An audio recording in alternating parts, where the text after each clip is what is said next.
আসুন আসুন খাম্বাজ রাজ, আসুন আসুন। তা প্রদর্শনীর সব ব্যবস্থা ঠিকঠাক হয়েছে তো কৃষ্ণচন্দ্র?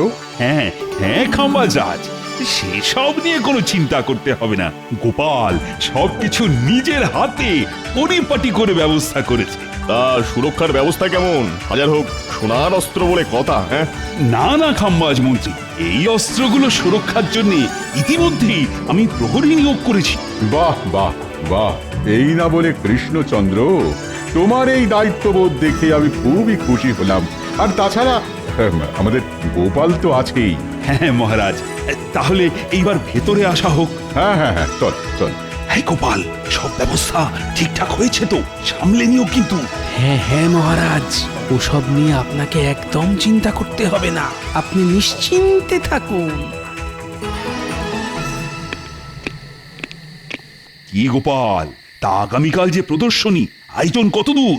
এই তো মহারাজ, প্রদর্শনীর জন্য সব অস্ত্র সাজানো হয়ে গেছে, এইবার শুধু আগামীকালের অপেক্ষা। বাহ বাহ বাহ, তা প্রহরীরা তোমরা তাহলে ঠিকঠাক করে পাহারা দিও। আমরা তাহলে আসি।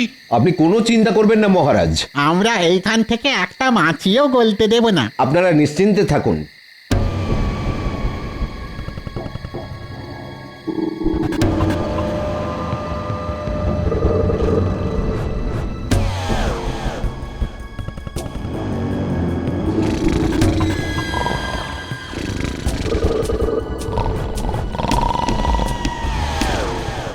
ওই দেখুন মন্ত্রী মশাই, প্রহরীরা ঘুমে ঢুলছে। হ্যাঁ, এটাই সঠিক সময়। তাহলে যা, এবারে কাজটা সেরে ফেল। আপনি কোনো চিন্তা করবেন না মন্ত্রী মশাই, আমরা এই যাব আর ওই টুকুস করে আসবো। হ্যাঁ, হ্যাঁ, আর এই